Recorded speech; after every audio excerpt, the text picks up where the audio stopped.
To be among the spectacular scenery, to climb one of its highest peaks, the Thumb, and to enjoy a lifestyle far removed from the usual idea of civilized society. That's why the climbing party had come to Hinchinbrook Island.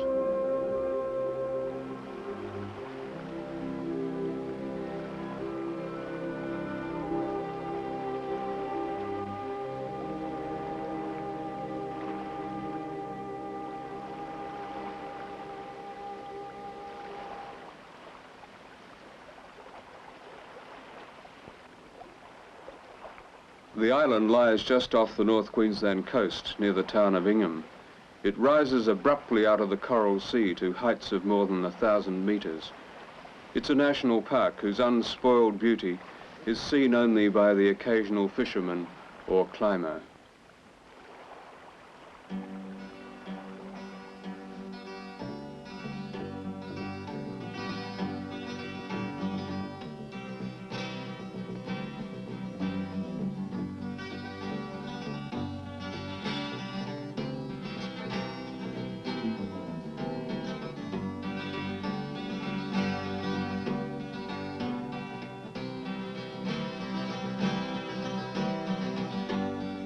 Mangroves cover a lot of the low-lying country around the peaks, and they're interwoven with dozens of waterways.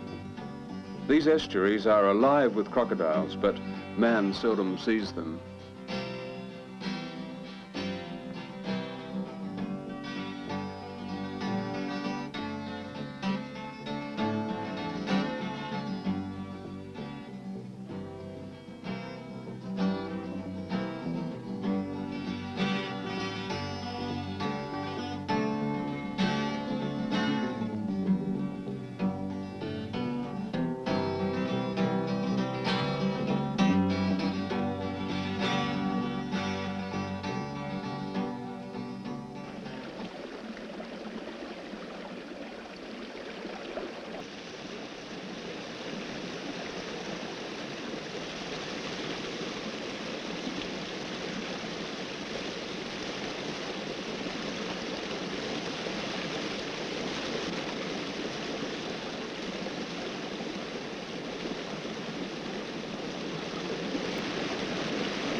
With enough food for 6 days and ropes to tackle any difficult rock faces, the climbers set off.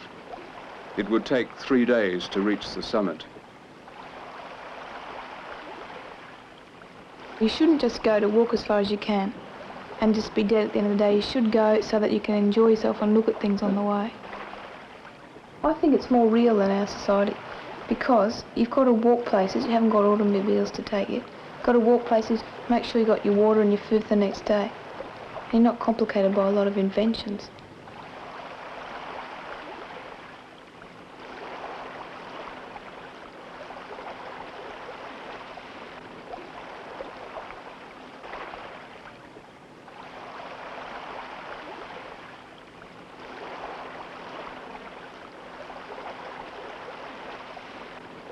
You tend to drift away more in your thoughts when you're walking along the beach rather than when you're walking through bush, because you're not concentrating on what you're walking on, you're just thinking, I suppose.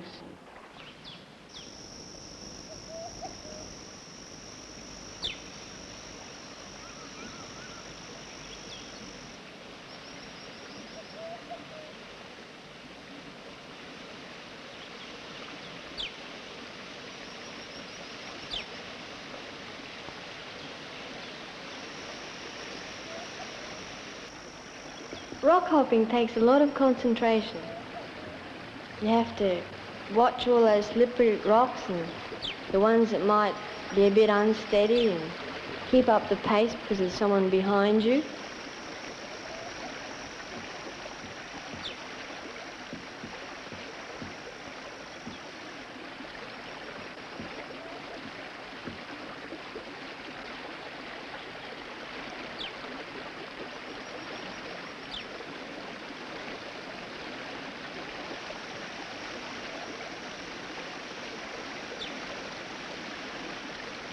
At first, water supply is no problem. It seems to gush out from every crevice in the rocks. Higher up, however, because of the steep terrain, runoff is fast and rock pools soon dry up in the tropical sun.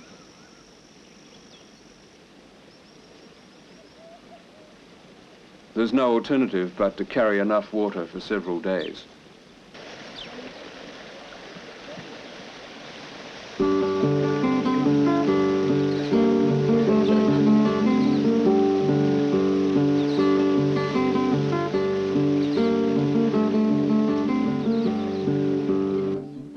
The summit of the Thumb, this huge granite monolith, the party's objective.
When you're sponge bashing up a slope and you keep on knocking the person's pack with your head when you're going up behind them because you go so slowly, just step after step. The grass was so high that you had to push it down when it was up to your waist in height. If you were behind, it was so slow. But if you were in front, it was an agony.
The first day when we got to the top of that first thing, I think everyone was really exhausted, sort of half hysterical. Because I remember we sort of sat on the top and started laughing, I think.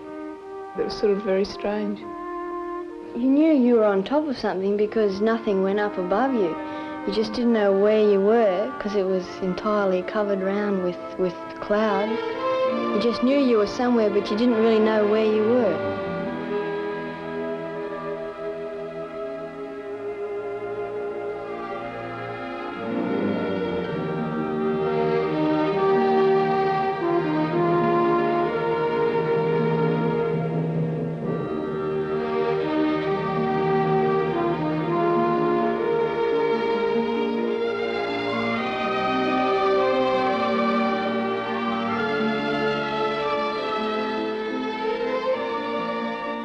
On the second day, it would only clear occasionally, and just for 10 seconds you could see down to the beach and you could just see how far you'd come.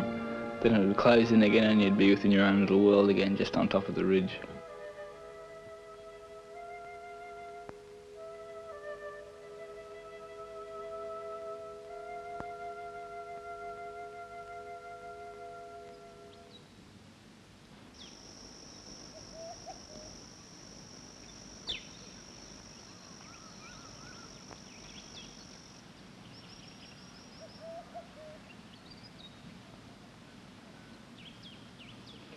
I was feeling really miserable about whether the rain was going to stay for the rest of our trip and we weren't going to be able to see anything.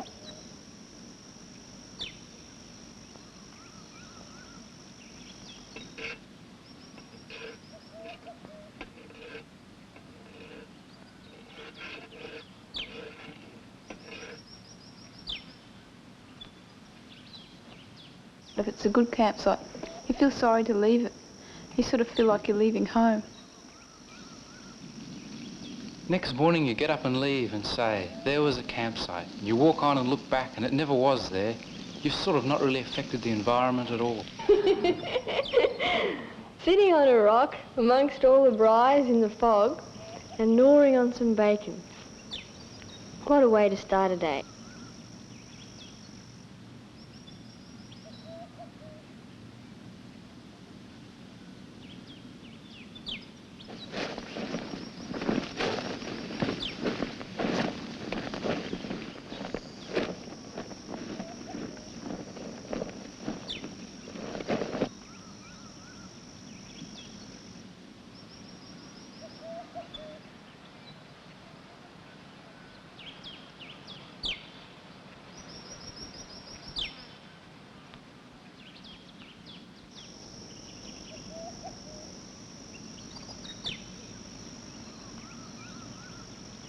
It's amazing when you turn up at a supposed campsite at the end of the day and you think, oh, what a horrible campsite.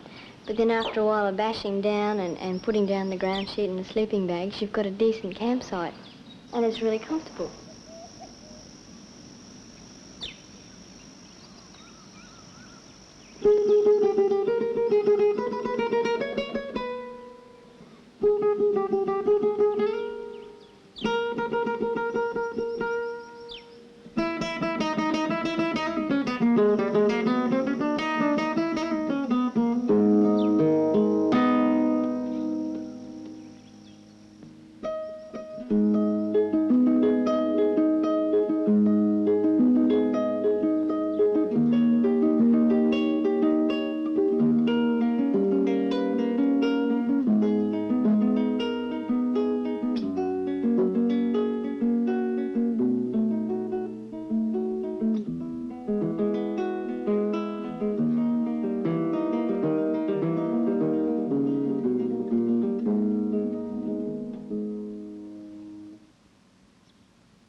At this point, a large rock step breaks the ridge and it becomes necessary to climb across a delicate traverse line out to the left.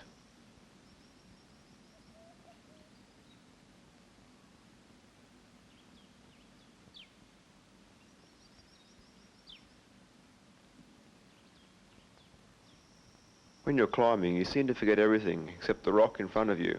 That's all that seems to count. And you're always assessing the situation, making sure you're not getting yourself into danger. The rock here was wet from cloud, and that made it extra hard.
The rope seemed to be dangling. I couldn't figure out how Rankin could attach it. I think, sure, that's not safe. It seems to be sliding. Here I am putting my whole faith into that rope, and it sort of didn't seem to be attached securely at all. It was okay.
I remember waking up that morning and I was thinking, oh, I think today's the day we've got to climb those cliffs. I was thinking, oh no, what's it going to be like? And no one else seemed to be scared, so I didn't mention it.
When I was climbing across the crack and all of a sudden I got stuck and I had to stop dead still. I was hanging by 2 fingerprints and I stopped and had to pull off the tape and then keep my balance and keep going.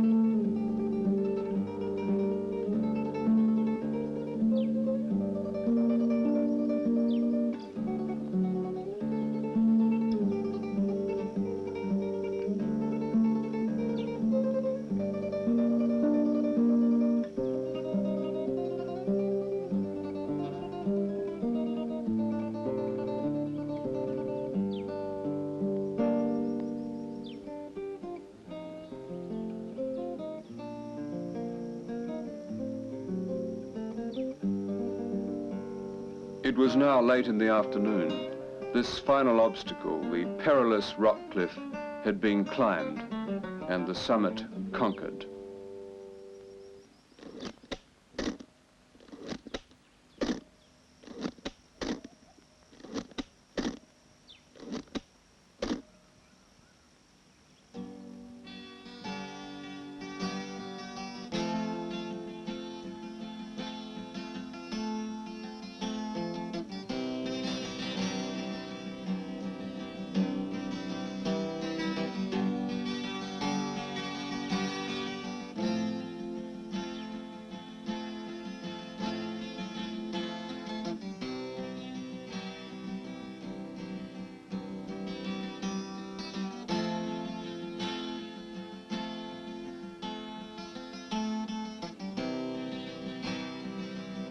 I saw this great big cliff up higher, nowhere near the top. And we were, I couldn't believe it.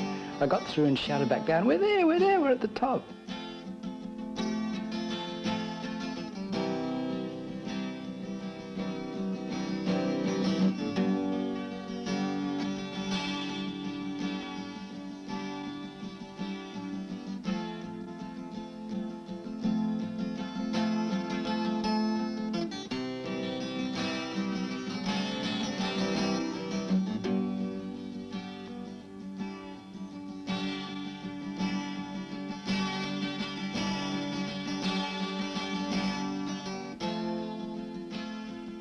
But it's all really interesting. Just the summit's the happy part. When you're looking down for a change instead of up. Looking entirely down. The only doubt is in yourself.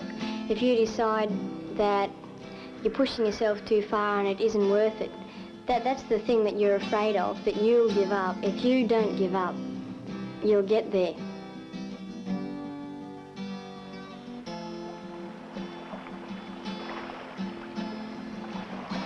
After it's all over and you've reached the top, you can always say, you know, I climbed that.